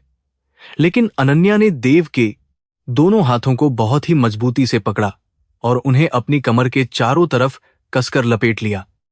अनन्या ने देव की आंखों में गहराई से देखते हुए कहा कि तुम ही मेरे सबसे बड़े भगवान हो और तुम्हारे पसीने की महक दुनिया के किसी भी इत्र से ज्यादा कीमती है। उसने कहा कि इन झूठे हीरों और सोने में कोई भी खुशी नहीं है, क्योंकि मेरा असली गहना तुम्हारा यह सच्चा प्यार है, जिसने इतने जुल्म सहकर भी मुझे जिंदा रखा। तुम्हारी यह हालत मेरी वजह से हुई है, इसलिए मैं हर जन्म में सिर्फ और सिर्फ तुम्हारी ही पत्नी बनकर रहना चाहती हूं। अनन्या की यह सच्ची और पवित्र बात सुनकर देव का बचा हुआ सारा संयम भी पूरी तरह से टूट गया और वह भी एक छोटे बच्चे की तरह दहाड़ मारकर रोने लगा। उसने अपनी पत्नी को अपनी पूरी ताकत से अपने सीने से लगा लिया और उसके बालों को चूमने लगा, जैसे कोई प्यासा इंसान बहुत सालों बाद मीठा पानी पी रहा हो। खदान में सहे गए उन 5 सालों के भयानक कोड़ों का दर्द आज अनन्या के इस एक प्यार भरे आलिंगन से पूरी तरह से मिट गया था। मंडप में मौजूद सभी बड़े पत्रकार और कैमरे अब राजवीर को छोड़कर देव और अनन्या के इस अद्भुत और बेहद पवित्र मिलन को अपने कैमरों में बहुत तेजी से कैद कर रहे थे। वहां खड़े हर एक इंसान की आंखों से आंसुओं की धारा बह रही थी, क्योंकि आज उन्होंने दौलत के अहंकार पर सच्चे प्यार की एक बहुत ही शानदार जीत देखी थी। किसी भी टीवी सीरियल या फिल्म से कहीं ज्यादा भावुक और सच्चा दृश्य आज उस मनहूस हवेली में घटित हो रहा था।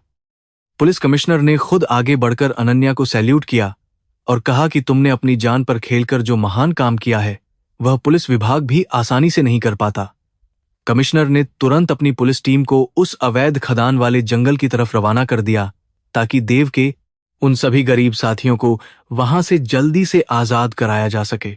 यह अनन्या की उस अटूट हिम्मत का नतीजा था कि आज हजारों बेकसूर लोगों की जान और उनका जीवन पूरी तरह से बच गया था। कुछ ही समय बाद पुलिस ने देव के उन सभी साथियों को खदान से सुरक्षित बाहर निकाल लिया और उन्हें उनके परिवारों से मिलाने का बहुत ही नेक काम शुरू कर दिया। उधर राजवीर और सेठ सिंघानिया को अदालत ने उनके भयानक अपराधों के लिए उम्रकैद की कड़ी सजा सुना दी और उनका सारा काला धन और वह हवेली सरकार द्वारा जब्त कर ली गई। उनकी वह अकड़ और वह झूठा घमंड हमेशा के लिए उस अंधेरी और डरावनी जेल की सलाखों के पीछे दफन हो गया था। अनन्या और देव ने एक दूसरे का हाथ बहुत ही मजबूती से पकड़ा और उस मनहूस सिंघानिया हवेली से बाहर की तरफ अपने कदम बढ़ा दिए बिना पीछे मुड़कर देखे। उन्होंने उस भारी दौलत और झूठी शान को अपने जूतों की नोक पर रखा और अपने उसी पुराने छोटे लेकिन बहुत ही ज्यादा प्यार से भरे हुए गांव की तरफ वापस लौट चले। अब उन्हें किसी भी अमीर इंसान से कोई डर नहीं था, क्योंकि उन्होंने जिंदगी की सबसे बड़ी और भयानक जंग जीत ली थी। गांव वापस पहुंचने पर सभी लोगों ने देव और अनन्या का एक बहुत ही महान राजा और रानी की तरह भव्य स्वागत किया और उनके पैरों में फूल बिछा दिए। गांव की महिलाओं ने अनन्या की उस महान पतिव्रता शक्ति की बहुत ज्यादा तारीफ की, जिसने एक साधारण लड़की को एक बहुत ही खतरनाक और ताकतवर शेरनी में बदल दिया था। देव और अनन्या ने सबसे पहले उस पवित्र बरगद के पेड़ के नीचे जाकर भगवान का शुक्रिया अदा किया, जहां से उनकी दर्दनाक विदाई हुई थी। देव और अनन्या ने अपने उस छोटे से टूटे हुए घर के आंगन में अपनी स्वर्गीय मां की याद में एक बहुत ही खूबसूरत और पवित्र तुलसी का पौधा लगाया। उन्होंने अपने जीवन की नई शुरुआत की और देव ने फिर से अपनी उसी पुरानी नाव के साथ समुद्र की तेज लहरों पर मछली पकड़ने का अपना पुराना काम शुरू कर दिया। उनके पास अब भी कोई भारी दौलत नहीं थी, लेकिन उनका घर प्यार, सम्मान और एक बहुत ही गहरी और असीम शांति से पूरी तरह भरा हुआ था। पूरे गुजरात राज्य में देव और अनन्या की यह अद्भुत कहानी एक बहुत ही महान और अमर लोककथा बन गई, जिसे लोग अपने बच्चों को बड़े ही गर्व के साथ सुनाते थे। यह कहानी पूरी दुनिया को यह सिखाती थी कि इंसान का कर्म एक ऐसी अदृश्य शक्ति है जो समय आने पर हर बड़े से बड़े पापी को मिट्टी में मिला देती है, और जो इंसान अपने प्यार और सत्य के रास्ते पर हमेशा डटा रहता है, अंत में पूरी कायनात झुककर उसी की ही हमेशा मदद करती है।